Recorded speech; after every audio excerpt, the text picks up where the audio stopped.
শুভ অপরাহ্ন। আজকে আমরা ক্লিস্টোফেলের মডিফায়ার নিয়ে আলোচনা করব, যে মডিফায়ার পার্টটা নিয়ে। চলো আলোচনা শুরু করি। বলা হচ্ছে কি, a modifier tells the time. Modifier কি বোঝায়?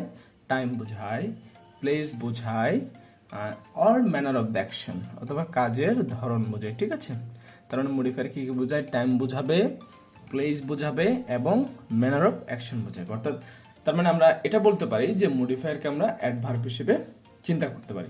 Very often it's a prepositional phrase. মডিফায়ারকে কি বলা হয়? প্রিপোজিশনাল ফ্রেজও বলা হয়। ওকে, তাহলে প্রিপোজিশনাল ফ্রেজ কি? দেখো, a prepositional phrase is a group of words. Prepositional phrase হচ্ছে এমন কিছু শব্দগুচ্ছ that begins with a preposition, যেটি কি দিয়ে শুরু হয়? একটা প্রিপোজিশন দিয়ে শুরু হবে, অ্যান্ড এবং এন্ডস উইথ আ নাউন, এবং একটি নাউন দিয়ে শেষ হবে। তাহলে প্রিপোজিশনাল ফ্রেজের সংজ্ঞা কি? তার এটা হচ্ছে প্রিপোজিশনাল ফ্রেজ। প্রিপোজিশনাল ফ্রেজের সংজ্ঞা হচ্ছে যেটি প্রিপোজিশন দিয়ে শুরু হবে, এই যে that's begin with a preposition and ends with a noun, এবং কি দিয়ে শেষ হবে? নাউন দিয়ে শেষ হবে। Okay, note a modifier of time. Modifier of time, এই যে মডিফায়ার যেটা টাইম দেওয়া, সেটা modifier of time usually come last. সচরাচর কিসে আসে? বাক্যের শেষে আসে। If more then one modifier is present, অর্থাৎ একটা বাক্যের মধ্যে যদি একের অধিক মডিফায়ার থাকে, ওখানে যদি মডিফায়ার অফ টাইমও থাকে, তাহলে ওই মডিফায়ার অফ টাইম বাক্যের শেষে আসবে। ঠিক আছে, ওকে, চলো আমরা এক্সাম্পলে যাই। এক্সাম্পল হচ্ছে প্রিপোজিশনাল ফ্রেজ দিয়ে, আগে প্রিপোজিশনাল ফ্রেজের কিছু এক্সাম্পল দিয়েছে। দেখো, in the morning.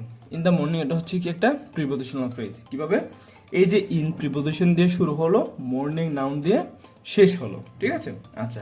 At the university, এখানেও সেম, অ্যাট দিয়ে শুরু হলো এবং ইউনিভার্সিটির নাউন দিয়ে শেষ হলো। অন দ্য টেবল, এখানে অন হচ্ছে প্রিপোজিশন, অন দিয়ে শুরু হলো এবং টেবল নাউন দিয়ে শেষ হলো। ওকে, ডান। এরপর দেখো, a modifier can also be an adverb. Modifier কি হতে পারে? একটি অ্যাডভার্ব হতে পারে, যে আমরা শুরুতে বলেছিলাম যে মডিফায়ারকে আমরা অ্যাডভার্ব হিসেবে চিন্তা করতে পারি। অর অ্যান অ্যাডভার্বিয়াল ফ্রেজ, অথবা কি হতে পারে? একটি অ্যাডভার্বিয়াল ফ্রেজও হতে পারে। যেমন দেখো, লাস্ট নাইট। লাস্ট নাইট হচ্ছে কি অ্যাডভার্বিয়াল ফ্রেজ। হ্যাঁ, হারিডলি এটা হচ্ছে কি একটা adverb. Next year adverbial phrase. Outdoors adverb. Yesterday এগুলো হচ্ছে কি অ্যাডভার্ব।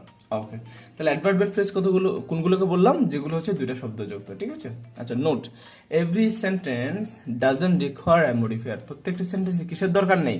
মডিফায়ারের দরকার নেই।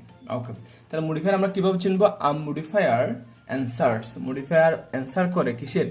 The question, when, where, how.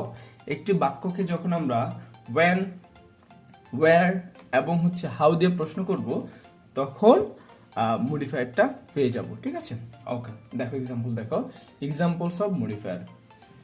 John bought a book at the book store. তার মানে অ্যাট দ্য বুক স্টোর হচ্ছে কি মডিফায়ার অফ প্লেস। অ্যাট দিয়ে শুরু হয়েছে এবং নাউন দিয়ে শেষ হয়েছে, এটা প্রিপোজিশনাল ফ্রেজ, কিন্তু এটা মডিফায়ার অবশ্যই কি মডিফায়ার অফ প্লেসও বটে। তাহলে wire did John by A book?